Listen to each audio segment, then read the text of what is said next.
Assalamualaikum warahmatullahi wabarakatuh.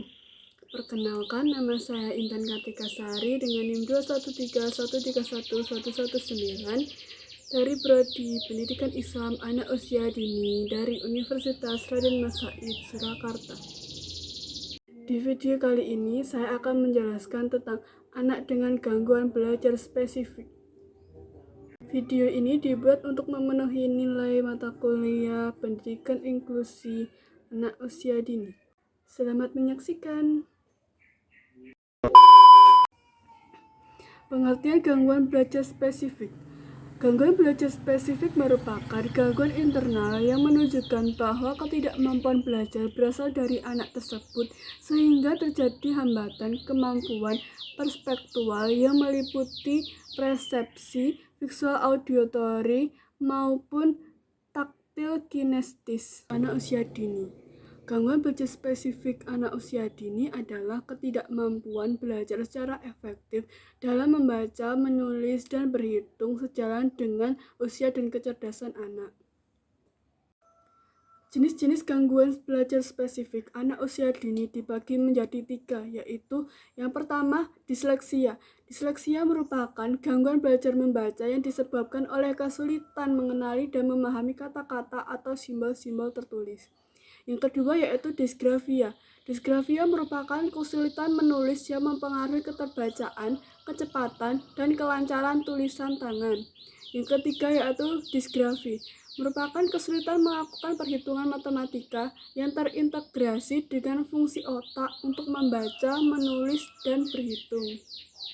Faktor penyebab gangguan belajar spesifik anak usia dini dibagi menjadi 3. Yang pertama yaitu faktor genetik.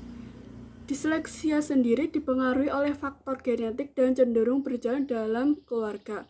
Yang kedua yaitu faktor lingkungan.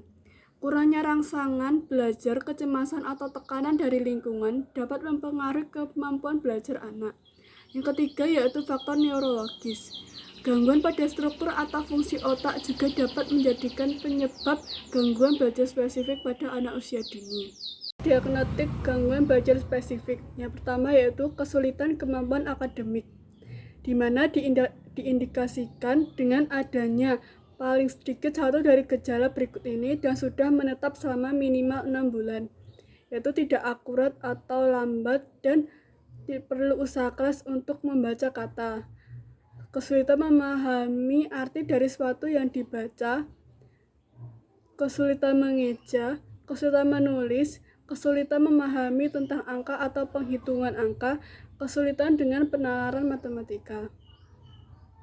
Selanjutnya yang kedua yaitu kemampuan akademik tersebut jauh di bawah ekspektasi, di mana kemampuan akademik tersebut jauh di bawah ekspektasi untuk anak usianya dan menyebabkan gangguan pada performa akademik, pekerjaan atau aktivitas sehari-hari. Yang ketiga yaitu kesulitan belajar dimulai saat usia sekolah. Kesulitan belajar dimulai saat sekolah tetapi mungkin belum terlalu terlihat sampai tuntutan akademik di sekolah melampaui batasan kemampuan anak tersebut.